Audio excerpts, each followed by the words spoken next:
എല്ലാ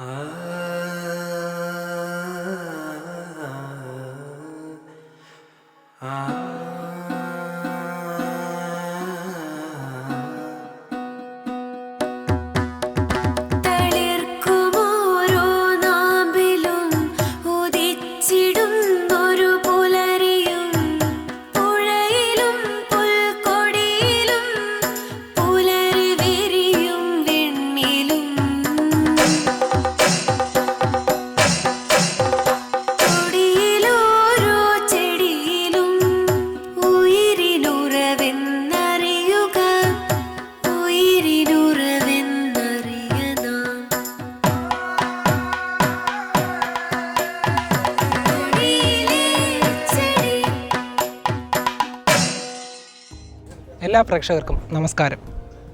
ചൂട് കാലമാണ്. കരിങ്ങാലിയോ പതിമുഖമോ ഇട്ട് വെള്ളം തിളപ്പിച്ചാർച്ച് കുടിക്കാത്ത മലയാളികളുണ്ടാവില്ല. അതുകൊണ്ട് തന്നെ ഇന്ന് നമ്മൾ പരിചയപ്പെടാൻ പോകുന്നത് പതിമുഖത്തെക്കുറിച്ചാണ്. പതിമുഖം സംസ്കൃതത്തിൽ കുചന്തന, പട്ടരഞ്ജക, പത്രാങ്ക തുടങ്ങിയ പേരുകളിൽ അറിയപ്പെടുന്നു.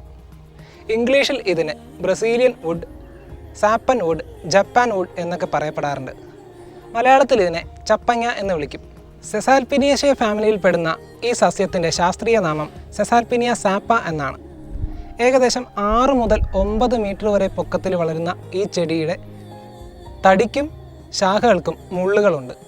ആയുർവേദത്തിൽ പിത്തജന്യങ്ങളായ രോഗങ്ങൾ, ത്വഗ്രോഗം, വ്രണം, പ്രമേഹം തുടങ്ങിയവയിൽ ധാരാളമായി നമ്മൾ പതിമുഖം ഉപയോഗിച്ച് വരാറുണ്ട്.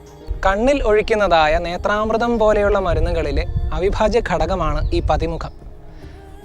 ആയുർവേദത്തിൽ രക്തചന്ദനം ഉപയോഗിക്കേണ്ട ഔഷധങ്ങളിൽ രക്തചന്ദനം കിട്ടാതെ വരുമ്പോൾ പതിമുഖം അതിന് പകരമായി ഉപയോഗിക്കാറുണ്ട്.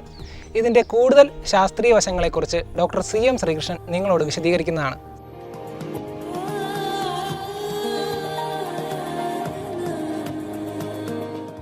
പതിമുഖം രഞ്ജനം എന്നാണ് അതിൻ്റെ പേര് പറയാം.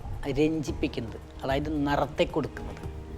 ഈ പതിമുഖത്തിൻ്റെ ഇപ്പോൾ ഇടക്കാലഘട്ടത്തിൽ ഇതിന് വളരെയധികം ഡിമാൻഡ് വന്നൊരു ചെടിയാണ്. അതായത് ഈ ഫോറിൻ കൺട്രീസിലെ ഈ കളറിന് വേണ്ടി ഉപയോഗിക്കുന്ന ഒരു ചെടിയായിരുന്നു. ഇതിൻ്റെ കാതിൽ പൊടിച്ച പൊടി, നാച്ചുറൽ കളർ എന്ന നിലയ്ക്ക് ഈ പതിമുഖത്തിൻ്റെ ഈ കാതിൽ പൊടിച്ച പൊടിക്ക് ഭയങ്കര ഡിമാൻഡായിരുന്നു. ഇതിട്ട് ചുക്കള്ളം വെച്ച് ദിവസേന കുടിച്ചാൽ ശരീരം ശീതമായി തണുക്കും, ശരീരത്തിന് തണുപ്പിക്കുന്നതാണിത്. അതുപോലെ തന്നെ ശരീരം നല്ല നിറം വരും. പിന്നെ ഈ പതിമുഖം ഇട്ട് എണ്ണ കാച്ചി തേച്ച് കഴിഞ്ഞാൽ കറുത്ത ആൾക്കാർക്ക് ലേശം വെളുപ്പ് ഒരു നല്ല നിറം വരും. പിന്നെ അതുപോലെ ഇതിട്ട് വെളിച്ചെണ്ണ തേച്ച് കഴിഞ്ഞാൽ ഈ ചൊറി ചിരങ്ങിന് നല്ലതാണ്. പിന്നെ ഇതിൻ്റെ ഒരു രക്തശുദ്ധീകരമാണ്, ശരീരത്തെ തണുപ്പിക്കുന്നതുമാണ് ഇതിൻ്റെ ഏറ്റവും പ്രധാനപ്പെട്ട ഉപയോഗം. പിന്നെ ഇത് ഈ ചന്ദനത്തിന് പകരം യൂസ് ചെയ്യുന്നൊരു ചെടിയാണ്. ഇതിൻ്റെ കാതലാണ് സാധാരണ യൂസ് ചെയ്യുക. ഈ ലോദ്രസേവ്യാദി എന്ന് പറഞ്ഞൊരു ചൂർണ്ണമുണ്ട്. അത് ഈ വിഷജമായിട്ടുണ്ടാകുന്ന ഈ നീരിന് ഉപയോഗിക്കുന്നത്, അതിൽ ചേരുന്നൊരു ഔഷധമാണ്. പിന്നെ ഇത് പൊതുവെ ഈ പൈത്തികമായ കണ്ടീഷൻ, അത് ഈ പൈത്തികമായ അതിസാരം എന്ന് പറയും. ഈ മലം പിന്നെ ചൂടോടുകൂടി ഇങ്ങനെ വിരളകി പോകുന്നതിന് ഇത് ടാൻ ചേർത്ത് കഴിച്ചു കഴിഞ്ഞാൽ നല്ല അസുഖമാണ്, നല്ല ഫലപ്രദമാണ്. പിന്നെ ഈ വ്രണത്തിൽ ഇതിട്ട് വെള്ളം തിളപ്പിച്ച് ധാര ചെയ്ത് കഴിഞ്ഞാൽ അത് വ്രണശോധന രോപണമാണ്. ഇതാണ് ഇതിൻ്റെ ഏറ്റവും പ്രധാനപ്പെട്ട ഉപയോഗങ്ങൾ.